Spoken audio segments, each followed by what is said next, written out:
The rain fell in sheets that November morning, cold, relentless, the kind of rain that soaks through wool and chills the bone. Outside Buckingham Palace, a figure stood motionless. Scarlet uniform, bearskin hat, black boots planted firmly on wet stone. To the tourists rushing past with umbrellas, he was just another guard, a statue in red. But beneath that stoic mask, Thomas Harrington was fighting the hardest battle of his life. His phone had buzzed 3 times in his pocket. 3 messages he couldn't read.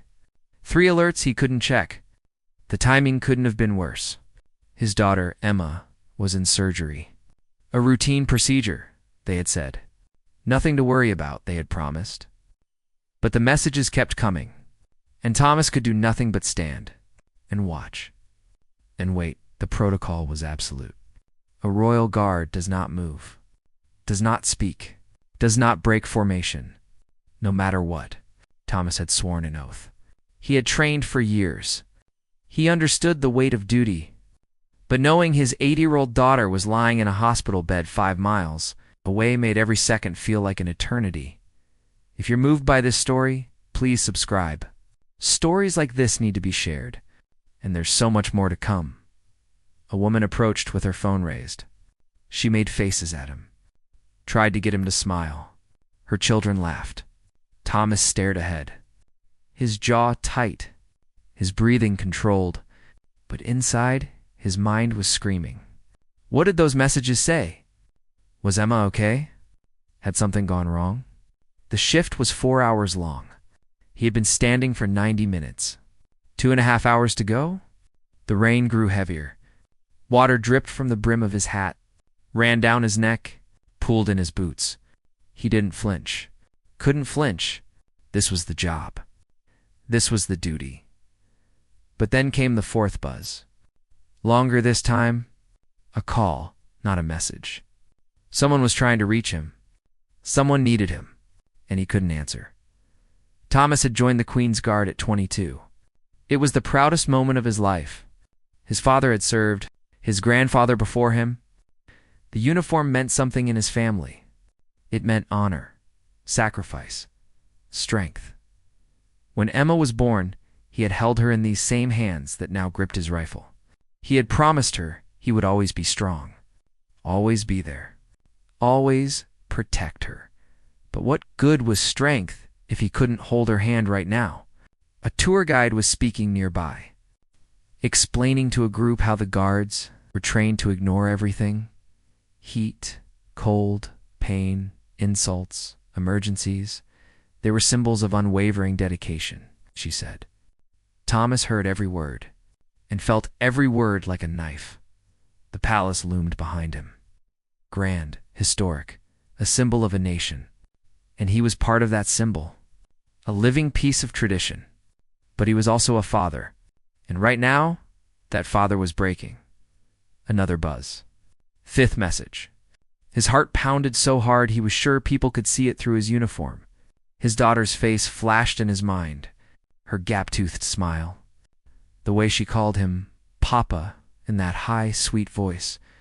The drawing she had made him last week of the 2 of them holding hands, he had pinned it to the fridge. He wondered if he would see her smile again today. The rain showed no sign of stopping. Neither did the tourists. Neither did time. And Thomas Harrington stood frozen between 2 worlds, duty and love. Honor and heartbreak. Asterisk, the thing about standing perfectly still is that it gives you too much time to think, too much time to remember. Thomas could see every detail of that morning. Emma had been nervous at breakfast. She had barely touched her toast. Her mother Claire had tried to stay cheerful. Bright voice, warm smile. But Thomas had seen the worry in her eyes. It's just a small surgery, sweetheart, Claire had said, stroking Emma's hair. You'll be asleep. And when you wake up, Papa and I will be right there. But Thomas wasn't there. He was here, standing in the rain. Trapped by duty, a group of school children ran past, their laughter cutting through the sound of rainfall. One of them stopped and stared up at Thomas. A little girl, maybe 7 years old, about Emma's age. She had the same curious eyes, the same wonder. She waved at him. He couldn't wave back. The minutes crawled, each one heavier than the last. Thomas had been trained to empty his mind during shifts, to become the uniform, to let go of everything outside the duty. But today, his training failed him. Today, every thought led back to that hospital, to those messages he couldn't read, to the silence that was louder than any scream. His commanding officer, Captain Morrison, was somewhere inside the palace. Protocol dictated that Thomas could request an emergency replacement only in the most extreme circumstances, life or death. But Emma's surgery was routine, scheduled, not an emergency. If he broke formation now, it would be considered desertion. It would end his career, dishonor his family name, betray everything the uniform stood for. So he stayed, and he suffered. The sixth buzz came at the 2-hour mark. Thomas felt his knees weaken. Just for a second, just a tremor. He locked them tight, forced himself to breathe, in through the nose, out through the mouth, the way he had been taught. Control the body, control the mind. But how do you control a father's fear? An elderly man approached, leaning on a cane. He studied Thomas for a long moment. Not like the tourists who wanted photos. This was different. The man's eyes were knowing, sad even. He nodded slowly, as if he understood something. Then he walked away without a word. Thomas wondered what the man had seen in his face, what cracks were showing through the mask. The palace clock chimed. 11 o'clock. 1 hour left. 60 more minutes? Thomas calculated the seconds. 3,600 of them. Each one a small eternity. He thought about Emma's surgery. How long did it take? The doctors had said 2 hours, maybe 3. It should be over by now. Or nearly over. Those messages in his pocket held all the answers, and he couldn't reach them. A bus pulled up, blocking his view of the street. Tourists poured out, cameras ready. They swarmed around him. Flashes of light. Faces pressed close. Someone tried to touch his uniform. A security officer moved them back. The crowd dispersed.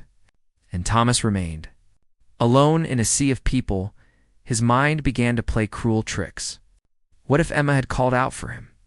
What if she had woken up scared, looking for her papa? What if something had gone wrong and Claire had been trying to reach him, needing him, and he wasn't there? The thoughts circled like vultures, dark, hungry, merciless. But beneath the fear was something else, a deeper current. Thomas had made a promise to Emma, yes, but he had also made a promise to his country, to the crown, to every person who looked at this uniform and saw strength, reliability, honor. If he abandoned his post, what would that say? That promises only matter when they're convenient? That duty only counts when it's easy? The rain began to lighten. A thin beam of sunlight broke through the clouds. It hit the wet stone and made it shimmer, beautiful and cold. Thomas watched the light shift.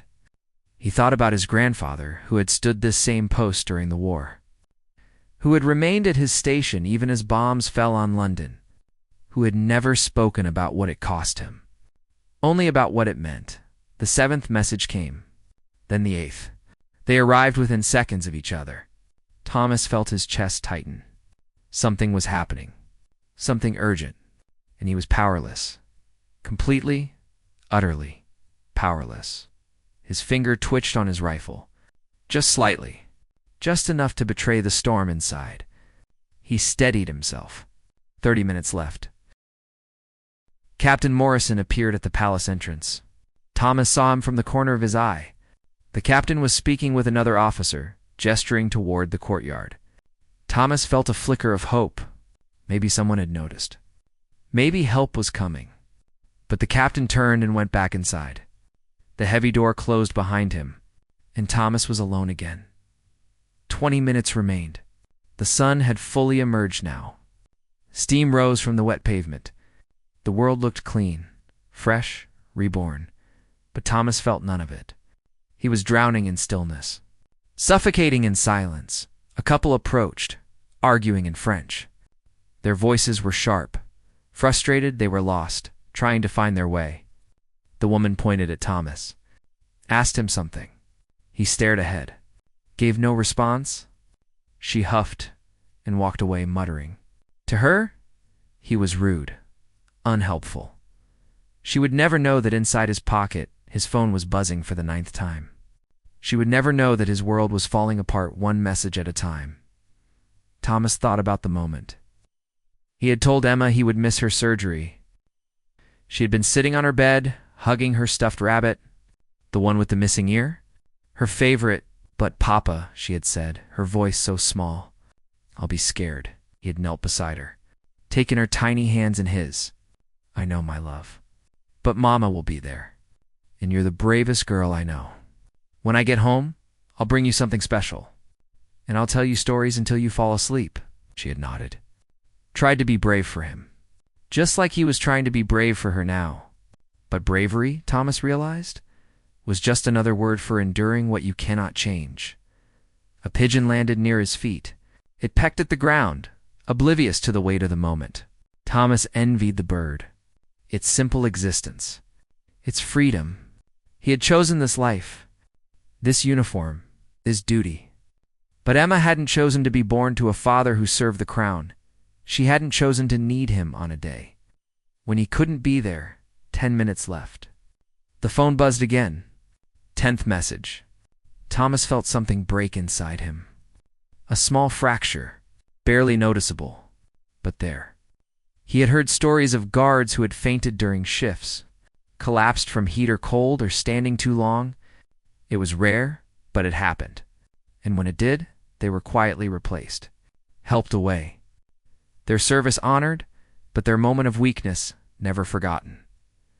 Thomas wondered what would happen if he simply fell. If his body gave out, would that be acceptable? Would that free him without dishonor? But his body was strong, trained. It would not fail him. Only his heart was failing. And hearts, unfortunately, don't show on the outside. A black car pulled up to the palace gates. Official vehicle. A figure emerged. Thomas couldn't see clearly from his position, but there was movement, purpose. Something was happening. His pulse quickened. The car door closed. The figure disappeared inside. And once again, nothing. 5 minutes. 300 seconds. Thomas began to count them. 1, 2, 3. It was the only way to hold on. The only way to survive? He counted his daughter's age. 8. He counted the years he had served. 12. He counted the times she had said, I love you, Papa. Countless. He counted the regrets he would carry if something had gone wrong. Infinite. A guard relief detail emerged from the side entrance. For soldiers in formation, Thomas's replacement among them. The shift was ending. Finally. Mercifully, the relief. Guards marched in perfect synchronization. Left, right, left, right. Boots striking stone in rhythm. They approached their positions. The changing of the guard was a ceremony itself. Precise, choreographed, beautiful to watch. Agonizing to perform. The relief guard stopped beside Thomas, stood at attention. They performed the exchange without words. A salute. Turn. A transfer of duty. Thomas stepped back. Once, twice, then marched away with rigid discipline. He wanted to run, to sprint, to tear the phone from his pocket, and finally know. But he marched, because that was the rule. That was the tradition.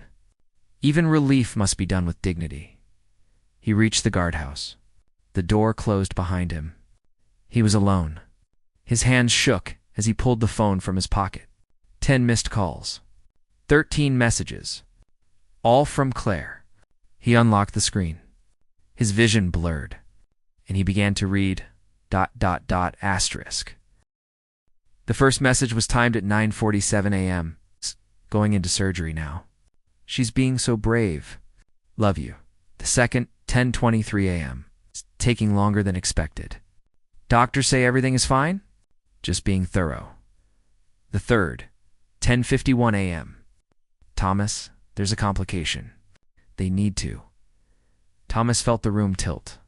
He gripped the edge of a table. The message had been cut off. Unsent completely, then resent. He scrolled faster, his heart hammering.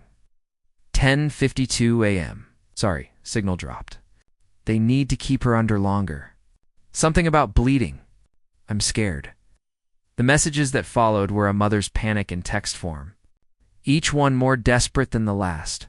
Claire trying to reach him, needing him, asking where he was. Why he wasn't responding? The calls had started at 11:15 a.m., right when Thomas had felt that sixth buzz. Right when his daughter had needed him most. The final message was sent 7 minutes ago. 11:53 a.m. Thomas's hands trembled as he opened it. She's out. She's okay. It was scary, Thomas. Really scary. But she's asking for you. Please, call me. He collapsed into a chair. The relief was physical, overwhelming. Emma was alive. She was okay. But the guilt came rushing in behind the relief. A flood of it. Crushing, suffocating. His wife had been terrified. His daughter had asked for him. And he had been standing in the rain, unreachable, because of duty. He called Claire. She answered on the first ring. Thomas? Her voice was raw, exhausted. Where were you? I'm sorry. I'm so sorry. I was on duty. I couldn't. The words caught in his throat. Is she really okay? She's sleeping now. They gave her something for the pain. Claire's voice cracked. There was so much blood, Thomas. The doctors were rushing around. I didn't know what was happening. I kept calling you. I needed you. She needed you. I know. God, I know. I'm coming now. I'm leaving right now. They won't let you see her yet. Visiting hours don't start until 2. Claire went quiet for a moment. She cried for you when she woke up. She said, "Where's Papa?" He promised. And I didn't know what to tell her. Those words hit harder than any physical blow. Thomas pressed his palm against his forehead. Tell her I'm coming. Tell her I never stopped thinking about her. Not for 1 second. I will. Claire's voice softened slightly. I know you couldn't help it. I know your duty. But Thomas, she's 8. She doesn't understand duty. She just understands that you weren't there. They spoke for a few more minutes. Claire explained what had happened. A small artery had been nicked during the procedure. Not life-threatening, but serious enough to require additional surgery. Emma would need to stay overnight for observation. She would be fine. Completely fine. But the terror of those moments would stay with Claire forever. When Thomas hung up, he sat in silence. Around him, other guards were changing, talking quietly, heading to lunch. Normal day. Normal shift. But for Thomas, nothing felt normal anymore. He thought about his grandfather, about all the sacrifices that had come before him, and he wondered for the first time if the cost was too high. He changed out of his uniform slowly. Each piece removed felt like shedding armor. The scarlet tunic, the bearskin hat, the polished boots. Underneath, he was just a man. A father. Flawed and frightened and full of regret. Captain Morrison found him in the locker room. Harrington, the captain said. His voice was neutral, professional. A word. Thomas stood at attention. Sir Morrison studied him for a long moment. You had a family emergency today. It wasn't a question. Thomas met his eyes. Yes, sir. My daughter had surgery. There were complications, and yet you remained at your post. Aye, sir. That's dedication. That's what this uniform represents. He paused. But it's also sacrifice. And sometimes, Harrington, we have to ask ourselves if the sacrifice is worth what we lose. Thomas didn't know what to say. He had expected discipline for some perceived failure. Not this. Not understanding. Go to your daughter, Morrison said quietly. That's an order. And Harrington, when you hold her hand, remember that the strength you showed today is the same strength that makes you a good father, even when it doesn't feel like it. Thomas left the palace in his civilian clothes. Jeans, a sweater, anonymous. Free. He walked through the same gates, where he had stood for 4 hours. Tourists were still taking photos. The rain had stopped completely now. The city was bright and busy and indifferent to his pain. But as he walked, something shifted inside him. A realization, quiet but certain. ... The hospital smelled of disinfectant and worry. Thomas walked through the corridors with purpose, following the signs to the pediatric ward. Other families sat in waiting areas, some crying, some sleeping, some just staring at walls. He understood all of them now. The helplessness, the fear, the desperate need to trade places with the ones you love. Claire was sitting outside Emma's room when he arrived. She looked up. Her eyes were redrimmed, exhausted. But when she saw him, something softened. She stood. He pulled her into his arms. She collapsed against him. "I'm sorry," he whispered into her hair. "I'm so sorry." "I know," she said. "I know you are." They stood like that for a long moment. To people who had chosen each other, who had built a life together, who were learning, in real time, what love actually costs. "Can I see her?" Thomas asked. Claire nodded.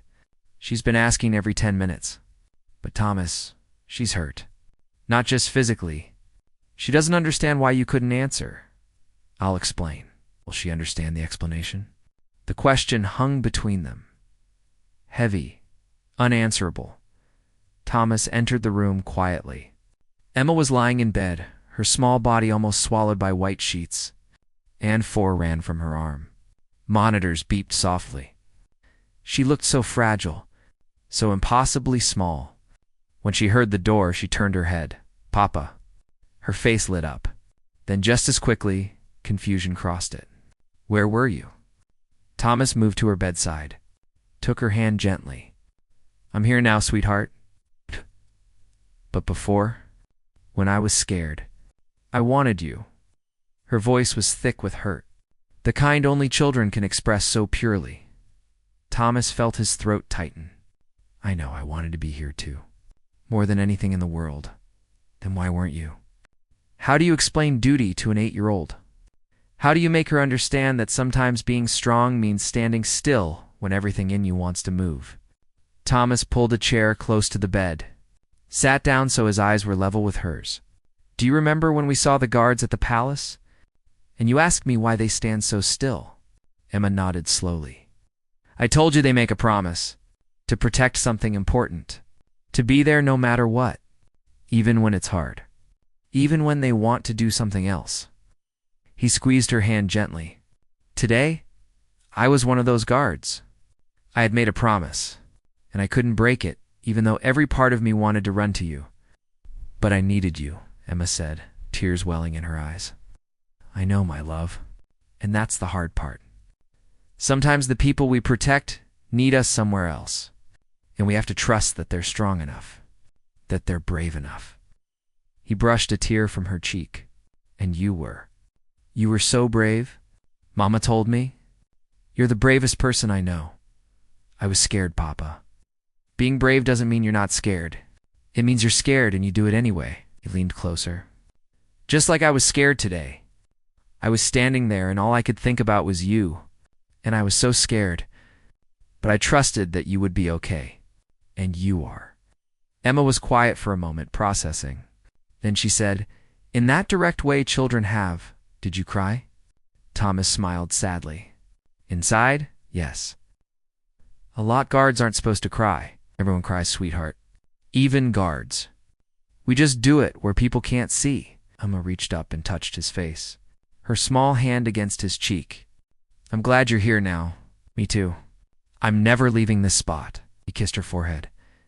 "I'll be right here when you wake up. And when you go home, and every day after that." They sat in comfortable silence for a while.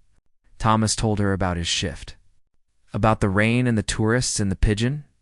He made her laugh with his impression of the French couple, showed her a small teddy bear he had bought in the hospital gift shop, a guard teddy bear in a red uniform. "So you're never alone," he said, tucking it beside her. Emma hugged the bear, then looked at her father seriously. "Papa, can I ask you something? Anything, Is your job more important than me? The question struck him like lightning. Direct. Painful. True. Thomas took a deep breath. No, Emma. Nothing is more important than you. Nothing. But sometimes I have responsibilities. Things I promised to do. And those promises matter too. Not more than you. But they still matter. Like when I promised to clean my room. He smiled. Exactly like that. Even when you want to play instead. You made a promise, so you have to keep it. Even when it's hard. Especially when it's hard. That's when promises mean the most. Emma seemed satisfied with this. She yawned, the medication making her drowsy. Will you tell me a story? Of course.